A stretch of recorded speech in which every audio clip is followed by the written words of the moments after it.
बे आफादाव आंखौ लिंहरनायाव आं ओरैबायदि गोजोननाय मोनदों। मानो बुङोब्ला आंनि जात्राया गुरुदेव कालिचरण ब्रह्मनि जायगानिफ्रायनो आगान सुरदों होननानै आं गावखौनो दिनै जोबथि सान क'क्राझार जिल्ला ब्रह्म धर्म आफादनि बोसोरारि जथुम्मा 120थि पर्बतझरा जिल्ला ब्रह्म धोरोम आफादनि बिथांमोना बोसोरसालिया जथुम्मा मैयानिफ्राय जादों। दिनै जोबथा गेवलां मेल। दा बेवहाय गेवलां मेल बेखेवगिरि आलासि हिसाबै आंखौ बिथांमोना लिंहरनायखाय आं फैदों। मेल बेखेवखांबाय आरो बेवहाय बे मोनसे सुखानजरा एबा भालुकजरा होननानै बुङो बे जायगायाव जे पर्बतझरा जिल्ला ब्रह्म धोरोम आफादा गावसोरनि बोसोरसालिया धोरोमारि माबाखौ जथुम्माखौ लादों, बेखौ आं जोबोद मोजां मोनदों। बेवहाय जोंनि बर' मानसिफ्रा एसेल' दङ, बारा गैया, गामि दरसे दङ, गुबुन हारिनि मानसिफोरनि गामिफोर दङ। नाथाय जोबोद समायना मिथिंगाजों बुंफबनाय बे गामिया, बे सुखानजरा होननाय गामिया काजलगावनि बिदिनो मोनथाम किल'मिटार सानजाहा फैयोब्ला बेयाव मोनफैयो। आरो नेसनेल हाइवेबो बिदिनो 3 किल'मिटारसोल'सै।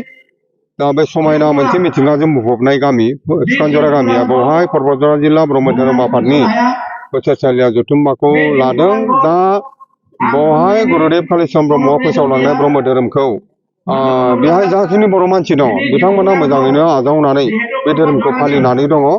आरो गुरुदेवनि जेनाखि सानथौ सानस्रि, गुरुदेवनि गालांनाय ब्रह्म धोरोम फालिनायनि अनगाबो देरसिन बाथ्राया जाहैबाय गुरुदेवनि जे समाज फोसाबलांनाय।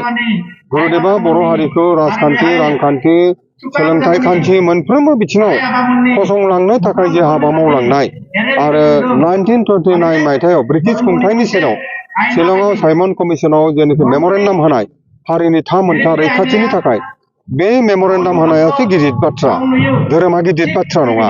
गतिके गुरुदेव कालिचरण ब्रह्मनि जेनाखि बर' समाजखौ फोसाबनो थाखाय, बर' समाजखौ फोथांनो थाखाय बै समनि बर' समाजनि जेनाखि थासारि जेनाखि हालोद अलखद दंमोन, जाय समाव गुरुदेवा मोनसे गोदान आदब, गोदान सानखांथिजों बर' हारिखौ फोसाबनो थाखाय जे हाबा मावलांदोंमोन, समाज फोसाबदोंमोन, जे जांख्रिथाय लाबोदोंमोन समाजखौ फसंलांनो थाखाय, बिथांनि बे जांख्रिथाय, बिथांनि हाबा मावलांनाया जों दानि गोदान मुगानि साफ्रोमबो सुबुंफोरनि थाखाय सोलोंनो गोनां।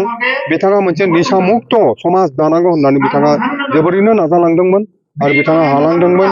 हारियाव सोलोंथाइया जेब्लायबो गोजौ थाखोनि सोलोंथाइनि बेबस्थाया हारियाव गोख्रों आरो मोजां जानांगौ, बेखौ बिथाङा खालामलांदों। बै समावनो राजखान्थिनि जेनाखि राजखान्थि बेबस्थाया बर' हारिनाव एसेबो गैयामोन। बर' हारिनि भटारफोरखौ गादबनानै गुबुन गोजौ थाखोनि हारिनि मानसिफ्रा बर' भटारफोरजोंनो गावसोरसो जनप्रतिनिधि जानानै बर'फोरखौ गादबनानै जादोंमोन। बिनि हेंथायै गुरुदेवा गावनि मेम'रेन्डामाव लिरदोंमोन आरो बर'फोरनि भटारजों बर'निनो जनप्रतिनिधि जानानै बर' हारिखौ दैदेननो हानाय बेबस्थाया जानांगौ होननानै बिथाङा मेम'रेन्डामाव लिरदोंमोन।